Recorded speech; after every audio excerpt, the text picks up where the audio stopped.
Niko Draws a Feeling by Bob Raska, illustrated by Simone Shin.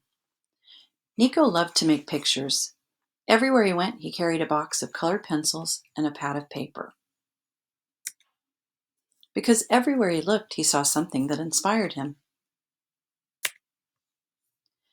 It might be a mother bird building her nest, or the low autumn sun peeking out from behind a cloud, or the ice cream truck ring-a-linging down the street.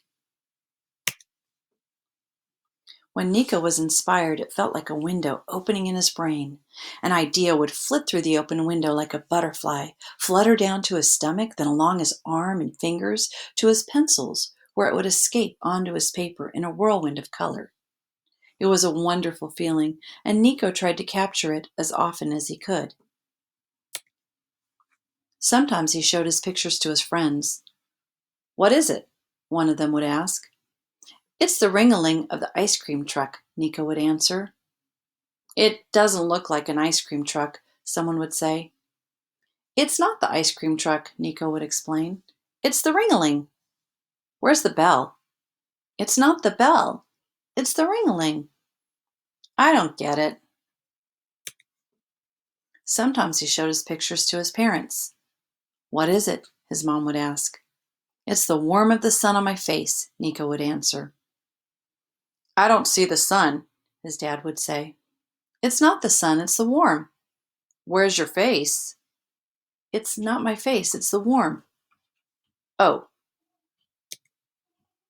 Once he showed a picture to his teacher, Miss Reed. "What is it?" Miss Reed asked.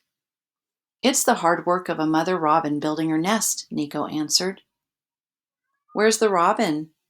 "It's not a robin, it's her hard work." "So this is the nest?" "It's not the nest, it's her hard work." "I see." But Miss Reed didn't see. None of them did.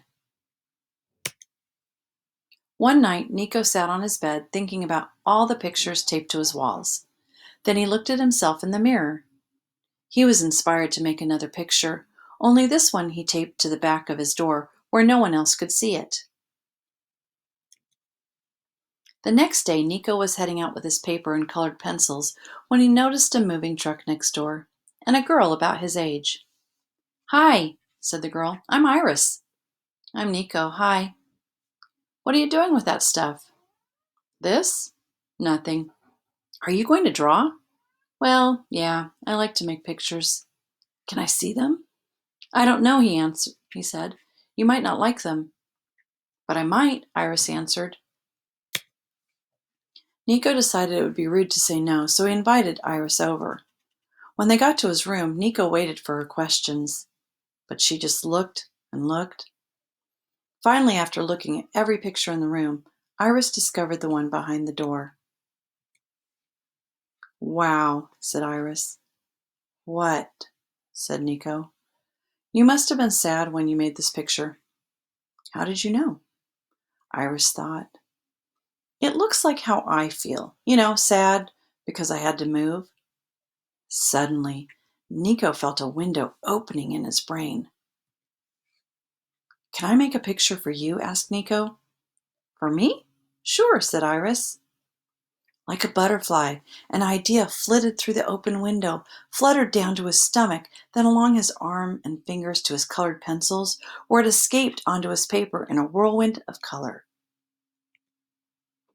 When he was finished, he handed the picture to Iris. This time Niko asked the question, "What is it?" Iris looked at the picture for a long time without saying a word.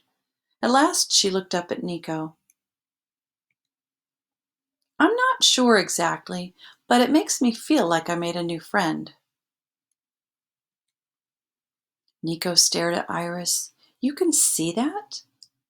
"I can feel it," Iris replied, "like a butterfly landing on my finger." "A butterfly?" asked Niko.